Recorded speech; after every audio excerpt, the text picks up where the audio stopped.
I sent. Yeah, I'm just letting him in now. Oh, Sorry. Okay, great.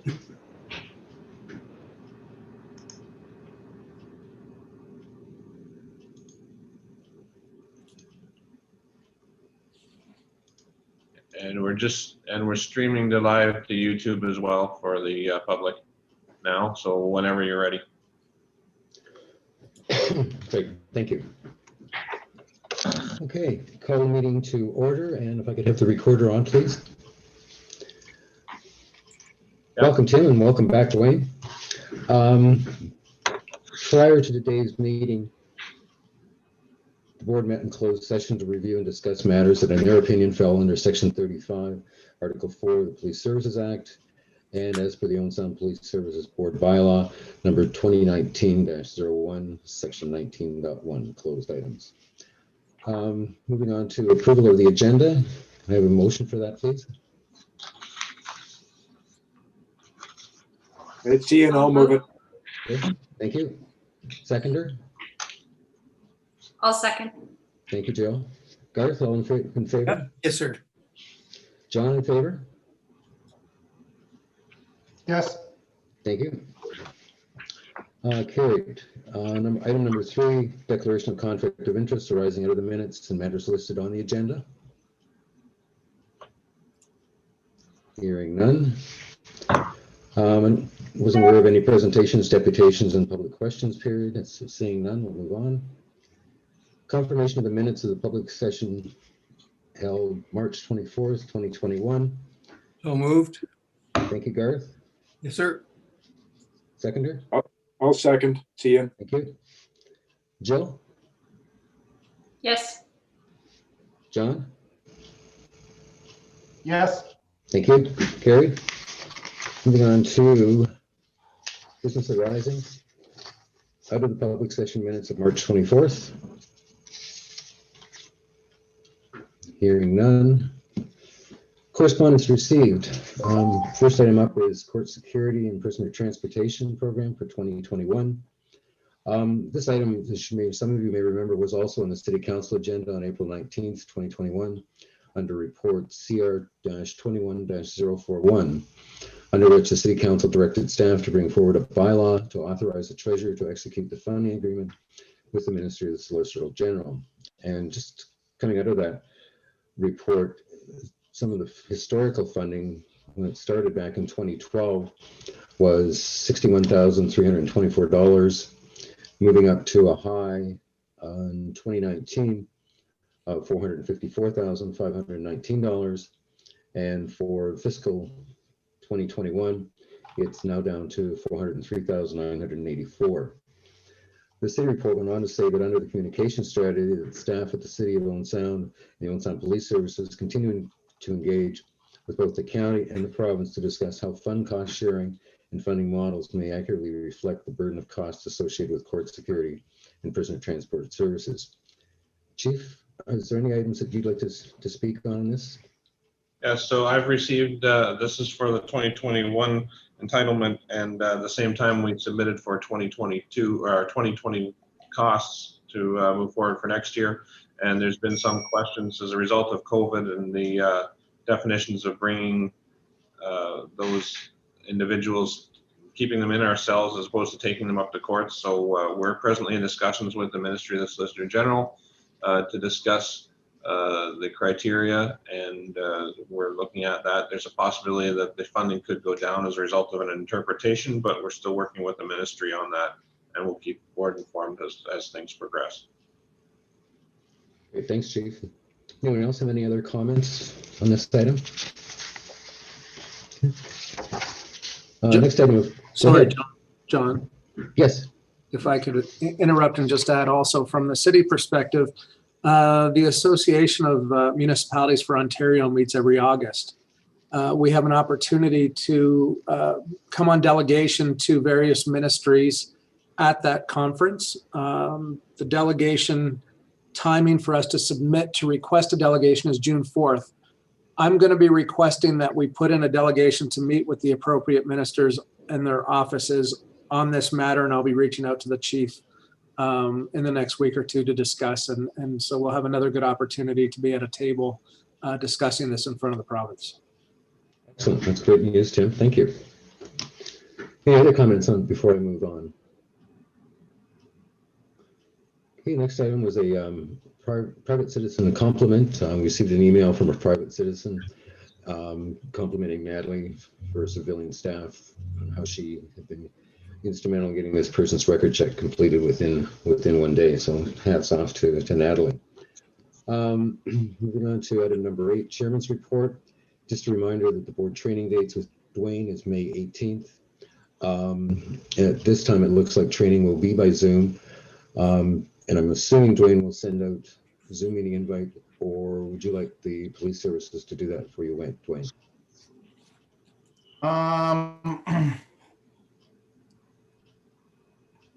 Yeah, that's up to you folks. It looks like, yeah, we're still May 18th. I guess we're still going to be in that lockdown. So we're going to do it by Zoom. I'll leave it to you folks, whatever you want. I can also send, if you have some, I can send a deck ahead of time. Board chair, let me know. We'll work it out. Okay, thank you. Or I guess the other alternative is, do we want to push it out after May 20th in anticipation of less restrictive restrictions? Yeah, through the board chair, I'm hoping as much as anybody that that happens after the May long weekend. No idea whether it's going to or not, but I'll leave that in your hands. I'm good either way. So if the board, you know, I mean, we obviously always prefer to have a lot of things in person, but if the board wishes to push that out and see if you know, we're lucky that things can open up a bit, then I'm open to that as well. I'll leave it in the board's hands. So the question is, I'll probably send an email out to the board members asking what their schedule might be like after May 18th, and if they would like to push the board training out in favor of it having it in person as opposed to by Zoom. So look forward to receiving that email from me. Just a reminder on the Ontario Association of Police Service Boards Spring Conference, May 26th, 27th, and 28th is coming up. I have people registered. Ian, you're on at 1 p.m. Wednesday for the board training session. John, you're on at 9 a.m. Friday for the annual general meeting portion. Craig, Garth, Jill, and myself, we're up for all 3 days, and updated agenda will be sent out prior to the conferences. Also, everyone will receive a separate logon ID prior to the date of the conference, depending on where things are. We can do it individually remote, or if possible, we can do it here at the station. I say here at the station, it sounds like I'm here. We can do it at the station, and some kind of mix is permissible at that time. Okay. No other questions, then we'll move on to reports from Inspector Bishop. Morning, Mr. Chair. Thank you. I think the first one up, yes, Criminal Investigations Branch. So I'll walk you through that really quickly. March the 10th, we worked with the Office of the Fire Marshal. If you recall, we had a fire above the former Norma Jean's Bistro, claimed the life of a 61-year-old man who was deemed to be accidental as a result of the fire. I touched on these at the last board meeting in terms of our overdose deaths. We had a week in March where we actually lost 3 people. These are now summarized for you on this report. So on the 14th, we lost a 19-year-old man in his grandparents' residence. That was deemed to be fentanyl overdose. There's another item here just up from the 14th. We executed a DNA warrant at the Central North Correctional Center for male suspect currently under investigation for 2020 home invasion robbery. So we anticipate that when that DNA sample is analyzed, that we will likely be laying some charges as a result of that incident. 2 days later, on the 16th, 39-year-old Owen Sound man found deceased in his mother's residence. Again, another fentanyl overdose. Followed up by March 19th, where a 45-year-old Owen Sound woman was also found dead in her residence as a result of fentanyl. At least that we know of, so far leading up to this meeting, we've not had another overdose death, at least it came to the attention of the police. So hopefully that is good news, and maybe certainly we didn't carry on with the disturbing trend that we saw for that 1 week.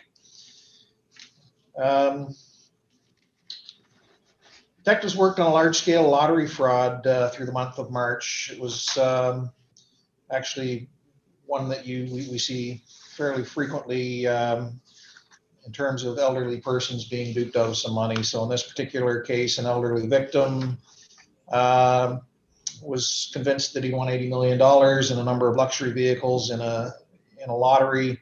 And over the course of a 3-year period, he'd sent more than $100,000 of his personal money to the fraudsters as part of this ongoing fraud, which is the debate basically to try and collect the money that he supposedly won. We managed to trace it to Jamaica and learned it had been diverted to the fraudsters, which makes it very difficult to deal with, and sent off to the North American Fraud Center, although very often not much is going to happen with them other than some of the tracking through that body. But the next one, March 24th, Criminal Investigations Branch executed a search warrant. And although it says child pornography on here, there was a cell phone seized from a 19-year-old male. I can tell you this was a bit of an underage girlfriend kind of a scenario as opposed to somebody, yes, it is child pornography, but when you read that, you have a different connotation. So that was the nuts and bolts of that investigation. We obtained an arrest warrant for a man who's non-compliant with the National Sex Offender Registry.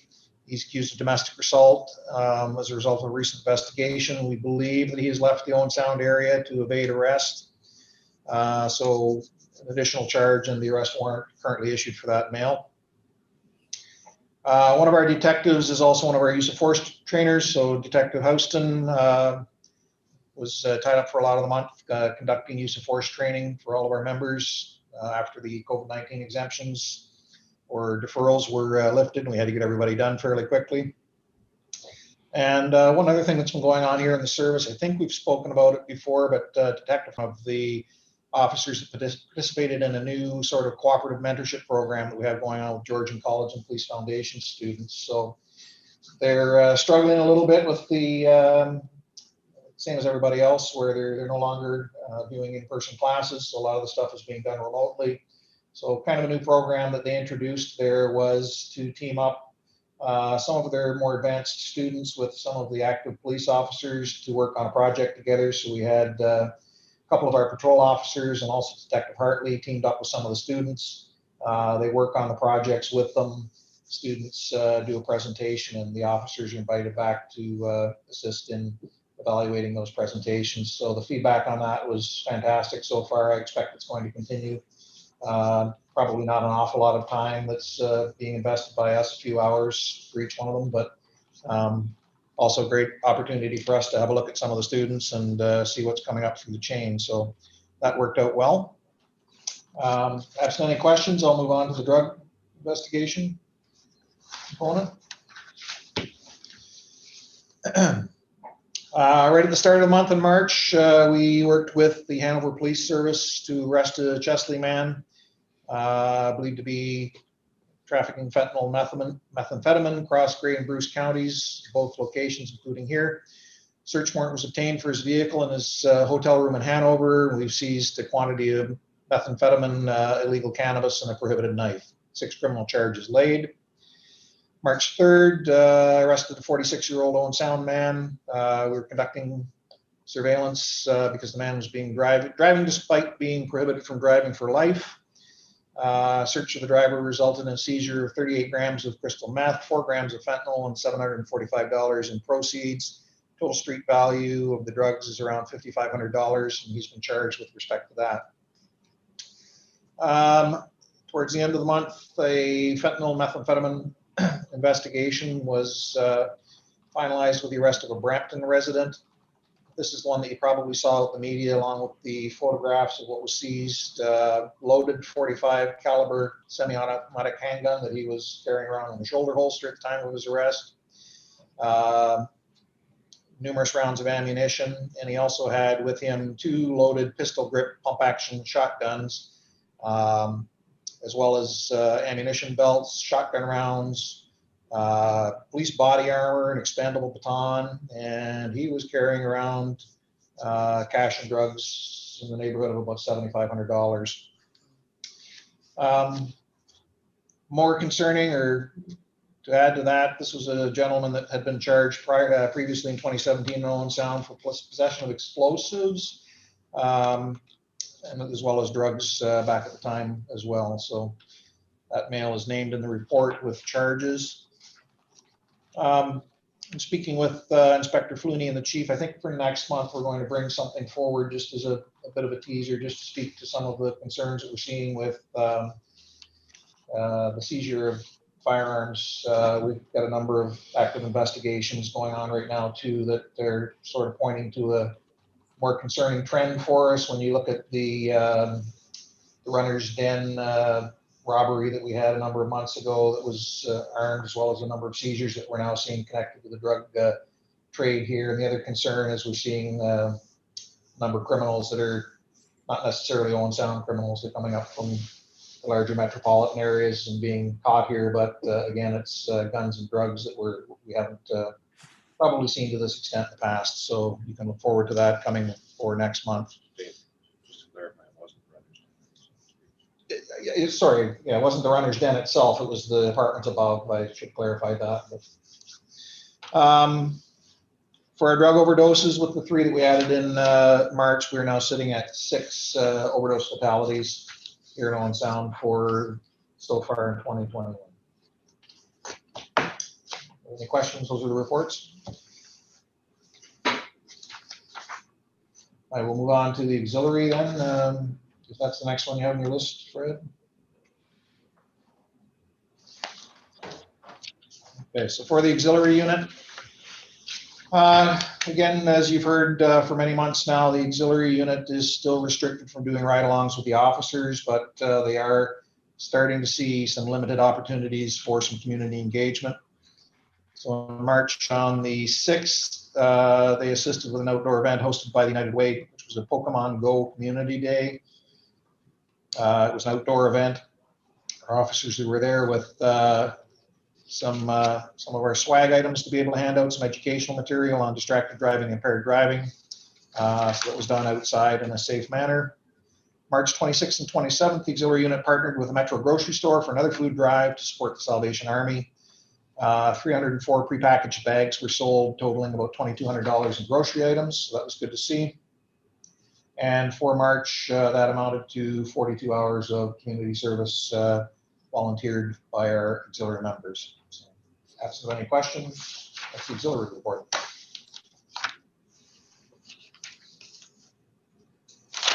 Thank you, Inspector. Any other questions for the inspector on this? Okay, moving on. Reports from Inspector Flooney. So collision statistics for the month of March, we had 40 collisions, 14 of them on the east side, 11 on the west side, and 15 in parking lots. That's fairly regular numbers for that time of year. And about half of those were handled by our collision reporting center and the other half by our officers. Moving on to community services. In March, our community services officer commenced a partnership with the Owen Sound Bruce Gray Family-Wise Settlement and Language Services in collaboration with the County of Gray Immigration Network, working with immigrants and newcomer families residing in the city with a focus on topics of concern for all residents, including frauds and scams, internet safety, and traffic and street safety. The police service and the Sydenham Youth Optimist Club, Newcomer Families and Alliance Church Group completed the final stages of their first ever bike and safety, street safety workshop for newcomer families. And that workshop took place at the Sydenham campus, County of Gray building on March 20th. Successful event. Our after school student who is, their work is funded by the Ministry of Children, Community and Social Services, continued to work from home, doing some work for us in relation to our website and other duties. That's moving along successfully. As well, the community service officer They handed out 3 care packages. These care packages contain 211 resource cards, new socks, and gift cards. This is a program sponsored by the County of Grey and the United Way.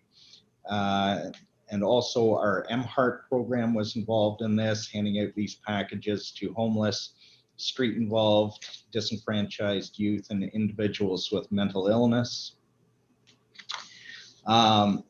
The community service officer continued with the kids program. He's been doing this virtually with the students due to the pandemic, and also delivered a presentation on social media and learning about the dangers of posting inappropriate messages was delivered to some of our students in our schools. That's some of the highlights for the Community Services Office.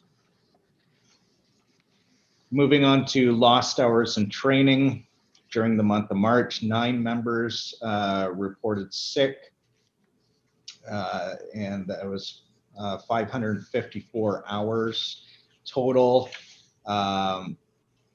It's a higher number, however, the majority of those hours are due to non-work related illnesses or injuries of 3 of our members. And 1 member remains on WSIB partially with modified duties. 1 member received a minor injury at work earlier in the year and is currently on modified duties. However, they will be returning to full duties next week. And 1 member is on medical leave. For training, we had 1 member complete the drug investigation course in London.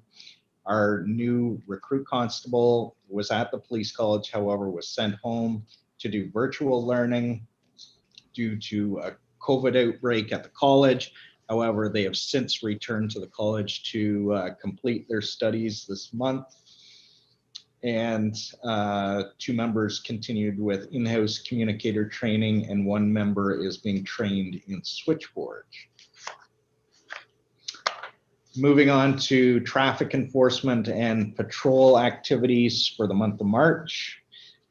We had 175 Highway Traffic Act charges laid, 90 cautions, 13 Liquor License Act charges, 95 criminal code charges, and 156 hours of foot patrol in our downtown.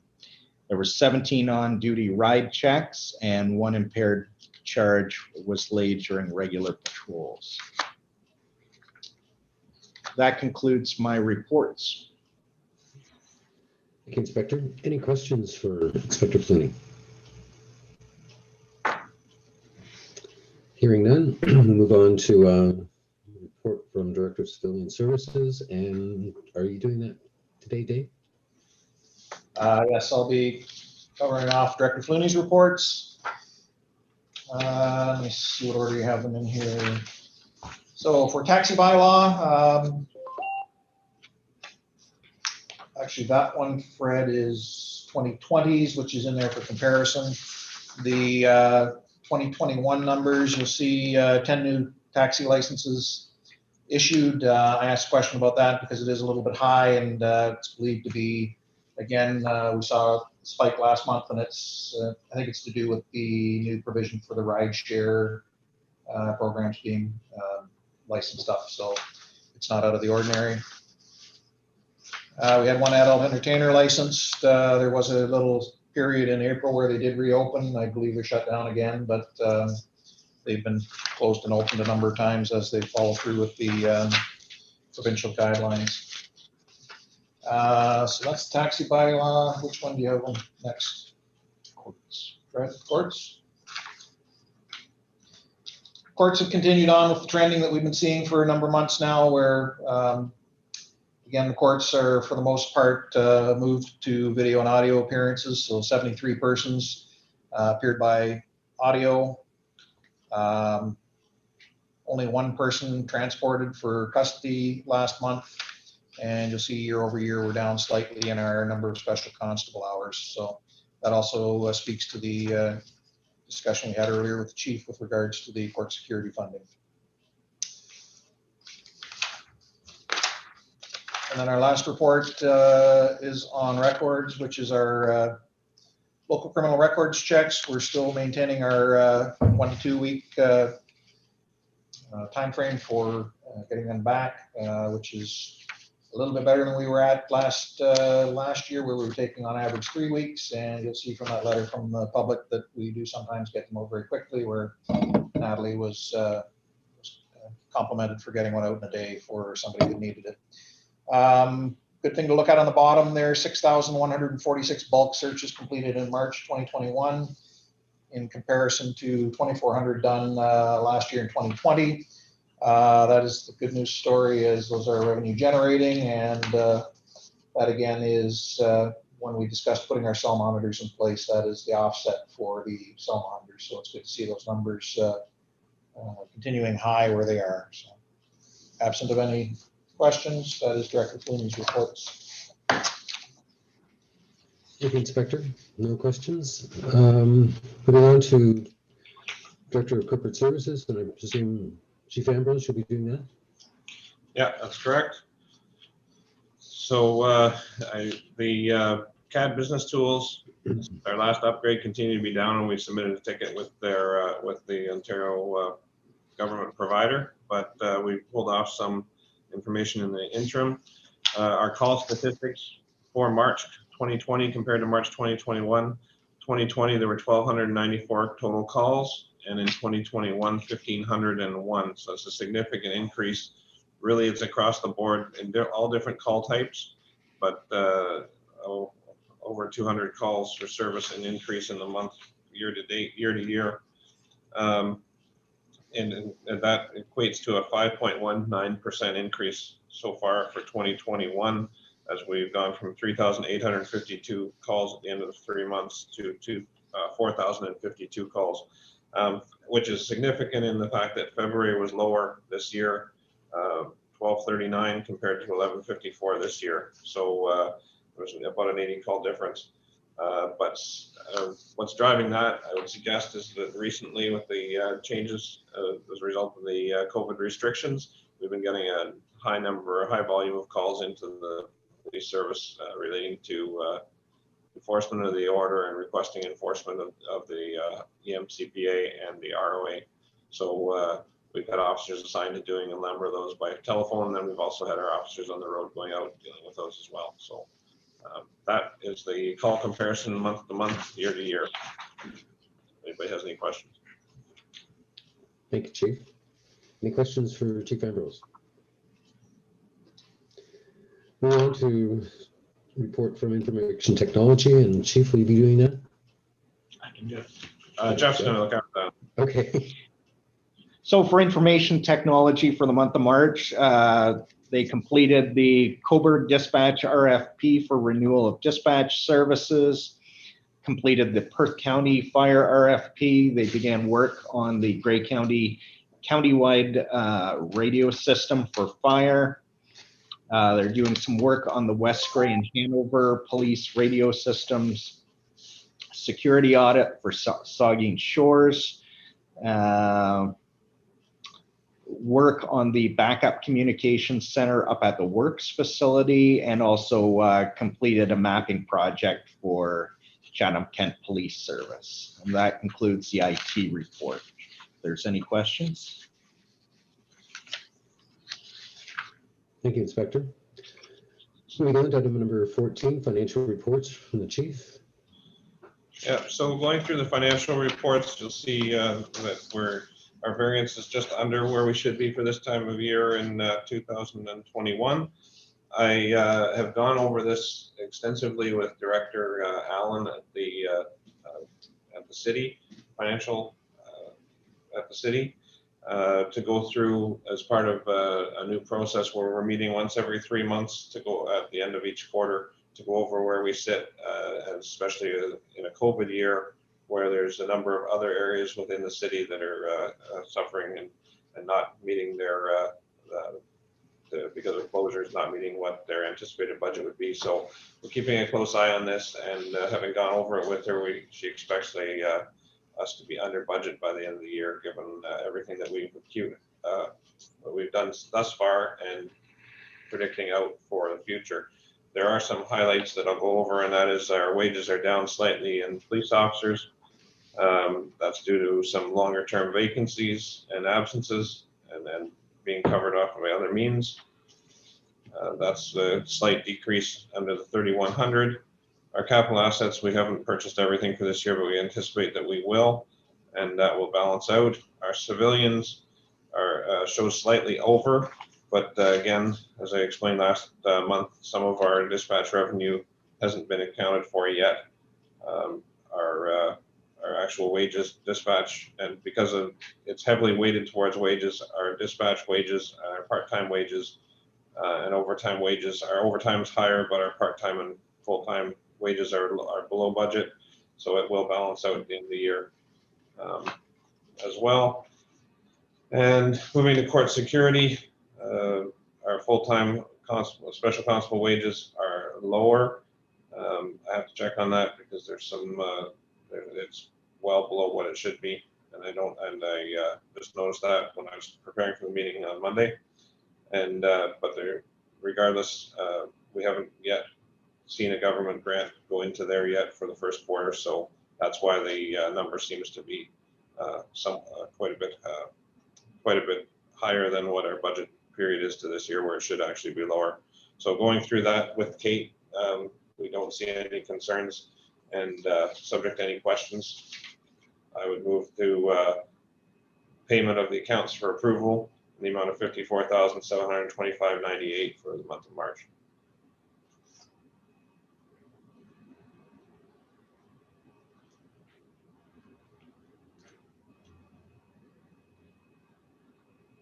Sorry, I guess I should unmute. Could I have someone make that motion, please, from the board? I can move that. It's Ian. Thank you, Ian. Seconder? Happy to second it. Thank you, Jill. Garth? Jill in favor? Yes. Thank you. John in favor? Yes. Thank you. Carrie. Moving on to operation reports from Chief of Police. Chief Ambrose? Yeah, so my chief's activity report, number of the items are on there month to month, and the boards and committees and things that I sit on and represent the police service. One thing that I would highlight is I did some cultural competency training myself, and Special Constable Cranny were both invited to participate through Mowickwidong Cultural Center, and this was actually some really good training. It was 2 half-day sessions, and we were invited and participated along with their staff. So all of their staff were attending the training as well, and we were the guests to that training, and I found it very it was very well presented. It was done by the Ontario First Nations Assembly, or I believe, I can't remember the exact name of the group, but very informative, very eye-opening, and much appreciated for that opportunity to attend with their staff into their training session. And that's it for my activity report. And then we have one year-end report. Subject to any questions on that, we have one year-end report on the property vault audit, and I'll turn that over to Inspector Flynn. Yeah, so I conducted a audit on our vault where all of our seized property and found property is kept. The vault was found to be orderly. We have separate sections in the vault to secure firearms, drugs, valuables, money, alcohol, and general property. We also have an area of the station that's secure for large properties, things such as bicycles. So I did random sampling of all of these areas, and checks were completed to cross-reference this property with our records management system. Everything was found to be in very good order. There were some very minor issues involving the tagging of the property and also some purging. Those were identified, and those issues are being addressed with the property officer, and overall everything was in very good condition. That concludes my report. Thank you, Inspector. Sorry, and just one last thing as far as reports from the Chief of Police. The annual report for 2020 2019 is the fiscal year end for the provincial government, so there are a number of loans that need, or grants that need to be reported on following the end of March cutoff. So this month's been busy, very busy doing that. So we'll be looking at trying to present the annual report next month at the May meeting. Great, thanks, Chief. Moving on to item number 16, other items in new business. Pardon me. Does anyone have any items or new business? I just have one item. I've been reminded, and I skipped it at the first part of the agenda.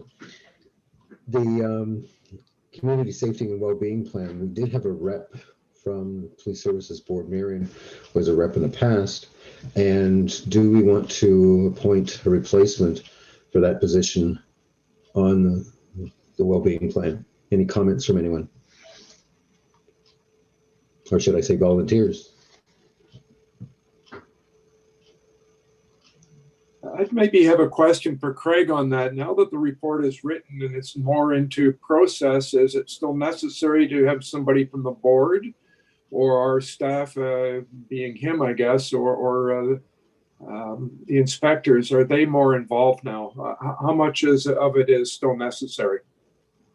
So through the chair, I attend and sit on that on behalf of the board as the chief of police as well, and can bring back those messages. Councillor Kepke was involved and participated in the drafting of the documents, like you said. Now that it's into the implementation, I just bring it up. I brought it up to the chair that it's up to you. It's an opportunity. There's an opportunity for somebody on behalf of the board to sit on it if that's the chosen direction you want to proceed, or I can report back on the progress when there's changes to the board. It's really your call. Around the table, what are your wishes?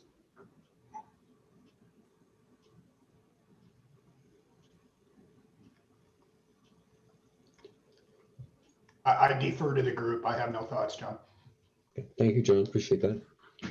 All right, I guess I'm not sure. I see the necessity, and I assume that's something we could change in the future if the plan was going through some major changes or there were specific concerns. I'm sure it could, yes. Yeah, and as well, the interests of the city are also represented through Pam Poulter, who sits on the board as well, or on the steering committee. Okay, so I guess we'll defer that for the time being. If something comes up in the future that we need to act on it, we'll do so at that time. Any other items for new business? Hearing none, I declare the termination of the public meeting, and would remind board members that the third Zoom invitation that they received will now go into confidential closed, and we'll see you back in that meeting in approximately 10 minutes, if that works for everyone. Good. Thank you. Thank you, everyone. Thank you.